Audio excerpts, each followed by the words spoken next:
Hello అండి అందరికీ. అందరూ ఎలా ఉన్నారు? Welcome back to our channel Sharada Sudhakar. ఈరోజు నేనైతే టొమాటో రసం ప్రిపేర్ చేయబోతున్నాను. దీనికోసం 3 టమాటాలు, 5 పచ్చిమిర్చి, 1 ఆనియన్, వీటన్నిటిని ఫైన్గా చాప్ చేసేసుకొని పక్కన పెట్టేసుకోవాలి.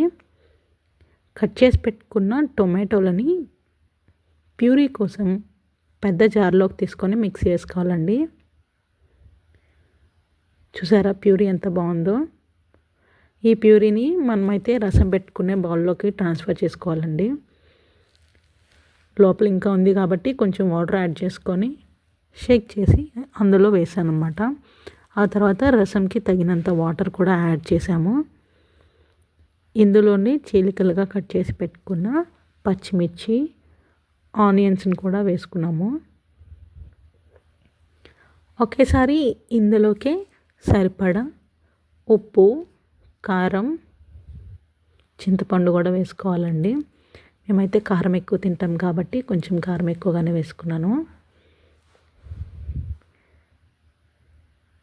ఇవన్నీ వేసుకున్న తర్వాత మంచిగా మిక్స్ చేసుకోవాలండి.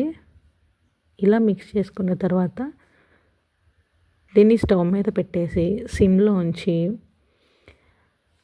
మూత ఓవర్గా పెట్టుకుంటే చాలండి. కొంతసేపు తర్వాత చూడండి పైన తేడా ఎంత ఎర్రగా వచ్చిందో. ఫీవరిష్గా ఉన్నప్పుడు ఇది తాగితే చాలా అంటే చాలా రిలీఫ్గా ఉంటుందండి. కొంచెం అయినా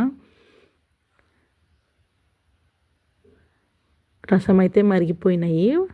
మనం పోపు అయితే రెడీ చేద్దాము. పోపు కోసము ఇక్కడ ఒక చిన్న గిన్నె తీసుకున్నానండి. అందులోకి 1 టేబుల్ స్పూన్ ఆఫ్ ఆయిల్ తీసుకొని ఆయిల్ హీట్ అయిన తర్వాత ఇందులోకి ఆవాలు, జీలకర్ర, వేయించిన శనగపప్పు, అలాగే ఎండుమిర్చి, వీటితో పాటుగా నేను దంచి పెట్టుకున్న వెల్లుల్లి అనమాట. ఈ వెల్లుల్లి ఆయిల్లో పడగానే ఏంటో హెవెన్లో ఉన్నట్టుంటుందండి ఆ స్మెల్. ఆ తర్వాత ఒక రెమ్మ కరివేపాకు వేసుకొని మంచిగా వేయించేసుకోవాలండి. పోపు వేగిన తర్వాత దీన్ని తీసుకువెళ్ళి రసంలోకి ట్రాన్స్ఫర్ చేసేసుకోవటమే. అంతే, రసం రెడీ.